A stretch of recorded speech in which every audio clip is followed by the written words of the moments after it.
Hey, this is Chris Vietor. I'm a realtor with Hughes Residential based in Newton, Massachusetts, and I'm actually here in my backyard today. It's early June, and I want to talk to you a little bit about the care of your roof and of your trees and how you can prepare your home for summer.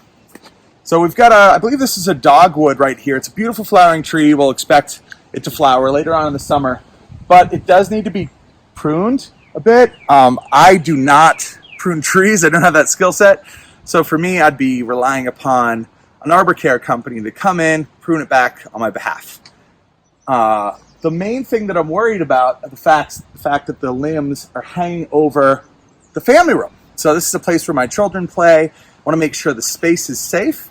I'm also really interested in the fact that the tree is providing a lot of shade in a negative way on the roof itself.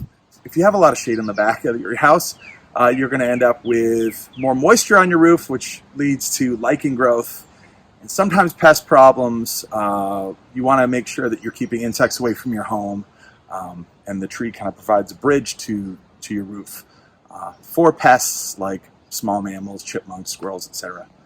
So something to think about. We're going to go to the front of the house now, and we're going to take a look at some electrical lines that are obstructed by branches and how we can address that issue.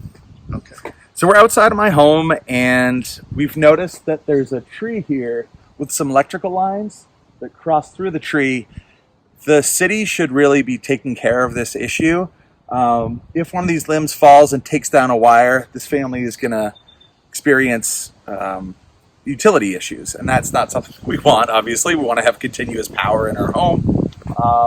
So I'll either encourage my neighbor or I'll call Public Works on their behalf to ensure that the tree is well maintained, secure, and the utility lines aren't at any risk.